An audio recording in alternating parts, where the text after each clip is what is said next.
Alright, working on the old Briggs again here. Got a buddy Mike here. He got his helmet on, so that must mean he's going to do some welding here for us.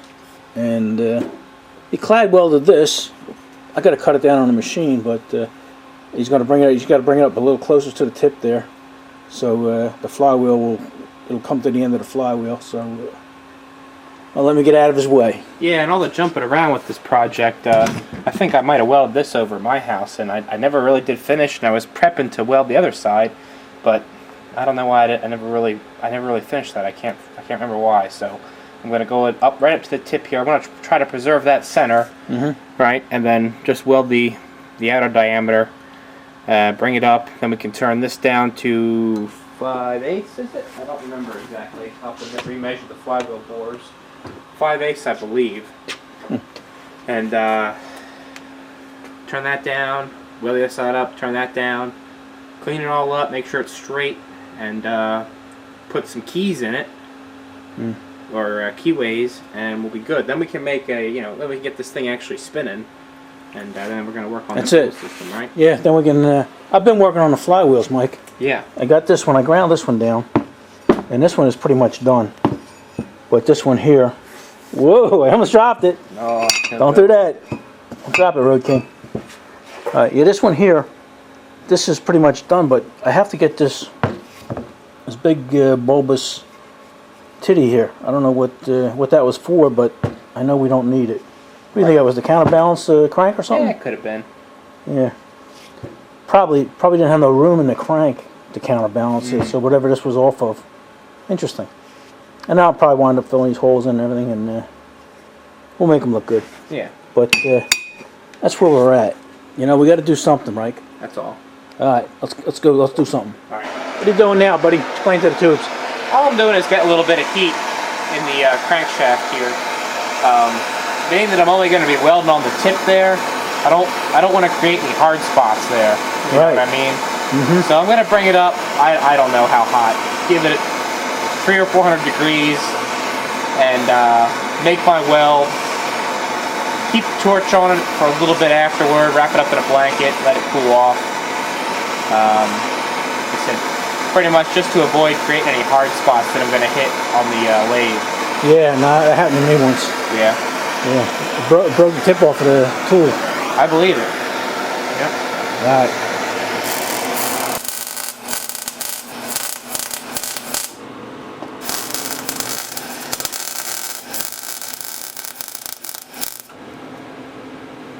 What are you building there, buddy? A science project? Yeah. It's our volcano there. Yeah, Mike has just got that nut there protecting the gear, and the aluminum foil protecting his heat wrap. So, good idea, buddy. Right. Aluminum foil. There you go. He's ready to do the other side of the crank. How are you going to keep that from warping, Mike? Well, I'm gonna weld circularly. You know, make a bead around, work my way up like little donuts, and then layer it like that instead of welding it like this, pulling it, and then this. Right. You know. So it's awful hot right now. I just used the torch to heat it up. I know. So I'm gonna go ahead and get started here. I know. Oh, yeah. Mike is saying he just heated it up. Look at. Where's that Road King? You burnt Road King's finger. Look at it. It's all brown. Oh my God. I was heating it with the torch not 20 seconds before you did that. Wow. And you were right here. Well, let me tell you, it's hot, buddy. All right, let's do it. All right, keep going. What you doing, buddy? Well, I'm just looking to catch any low spots that I may have. I don't think I'm gonna have any with just a pair of calipers here. Stare it. You bet. Nothing else. Where'd they come from? I don't know. I don't either. So we'll be all right. All right. I'm just gonna wrap this side up and let it cool. And we'll be ready to do. Yeah. Then I can mess with that. You see, that's why I let Mike do my welding. Look at that. Look how nice that is. Yeah, it doesn't look all. It doesn't look all that good, but if I did it, it would look like hell. So, all right. Let's get this done.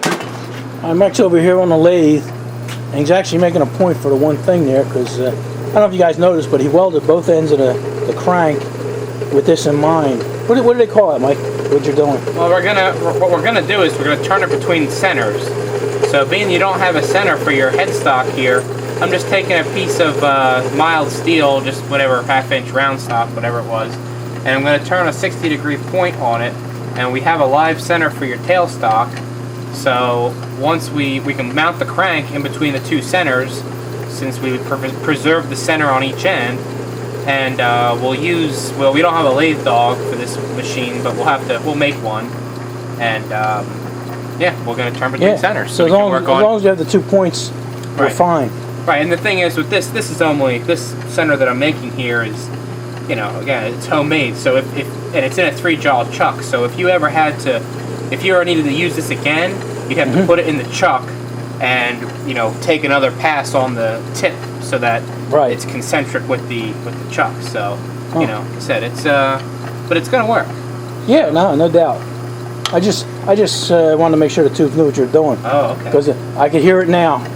Oh yeah. Why did he weld both sides at once? That's all right. I said, ay, ay, ay. Turn it between centers. That's what we're doing. Turn it between centers. Yeah. All right. Let's see how Mike's doing. Daddy Dirtbike's over here supervising. Tell him how to do it. How's it working, buddy? It's working. We're asking a lot of this lathe right now. Yeah. It'll do it though. Yeah. Once we get past the interrupted cuts, it'll be a lot easier on it. Yeah. Matter of fact, I think when I did the other crank, I hit it with a grinder first because I welded it and it was so bad that helped out a whole lot. Yeah, I don't think we're hitting any hard spots, and you can see where we're already starting to knock down the peaks there. Uh-huh. Let me see right there. We're already knocking the peaks down. Well, yeah, you're doing good. But we got a ways to go yet. Yes, you do. But the more surface we generate, the better it's. Right, the smoother it operates. Yeah.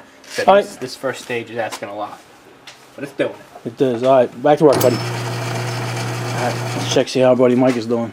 Yeah. You almost there, huh? Yeah, looks like we got 40 thousandths yet to go. Huh. That's pretty good. The target is 11/16. Yeah, I don't know if you guys noticed, Mike had to change the tool post to the old lighthouse because he didn't have enough room. Yeah, I mean, those carbide things are okay, but they're a little bit of a gimmick for these small ones, I think, because you lose so much. The things have very little rigidity as it is, and you lose a lot more with those, because it's a big block with a couple things attached to it, but it's still sitting on the same little compound that the original did. Right. So you can keep the tool much closer to the base of the compound with just a high-speed steel, lantern style tool post. This setup is not ideal. We have to have the tailstock out a little ways to be able to get our clearance here. But it's doing it. It is. It's doing it. We're pushing it to its limits, but it's doing it. Yes, it is. That's what we want. So. All right, let's go. Yeah, you got. It's getting late. I know you got to get up early in the morning, so. Yeah, we might be able to get this side finished. I'm going to take the tool out, re-hone it because this is our final few thousandths to take off. We want a good surface finish. I didn't hit any hard spots. Oh, that's good. You see, the surface finish isn't great. We're getting some chattering because of all the flexibility here. I think I'm going to take the crankshaft out because there's a little bit of what do you call it? I think the crankshaft may be bent slightly because I have about 5 thousandths of runout along this bearing surface here. So we're going to take it out and put it in some V-blocks and see where the bend is. If it's in this area somewhere, which it probably is, just from getting handled around so much. So, but we'll try to flex that out and get it straight, and then I'll take my final cut here so that this is concentric to this bearing shaft here. All right. So, all right. We'll make it right. That's right. All right. All right. Mike's all hooked up here with his what is that thing? A dial indicator, Mike? Mm-hmm. What does it look like? Well, on the bearing surface here, we got about, let's see here, about 7 thousandths of runout. On the actually, that's pretty good. Well, it's anytime you throw that kind of heat on something that small. Yeah, exactly. So we have this diameter close to where it needs to be. So what I want to do is, I already marked the high spot there. What I want to do is take the crankshaft out, set it up in between some blocks, and see if we can get it straight. So we'll press a little bit down here, put it back between the centers, and spin it spin both bearings. Now I have the tension off of this center here, you know, because what we probably should do next when we finish this one and turn this bearing here is see if we can size like a piece of steel here, just a piece of round stock or something, and snug it down in between the two in between the throws here. Because when I tighten the tailstock up, we may be flexing the crank Right, slightly. that's your weakest point. Right. So we'll put something in the center here to take some of the force. Now, like I said, I have tension off of the stock right here. I'm just trying to hold it as best as I can in between the centers while I turn it. So, yeah, like I said, All right, well, that's no problem. Thousands out. So We ain't been there before, right? oh yeah, We have.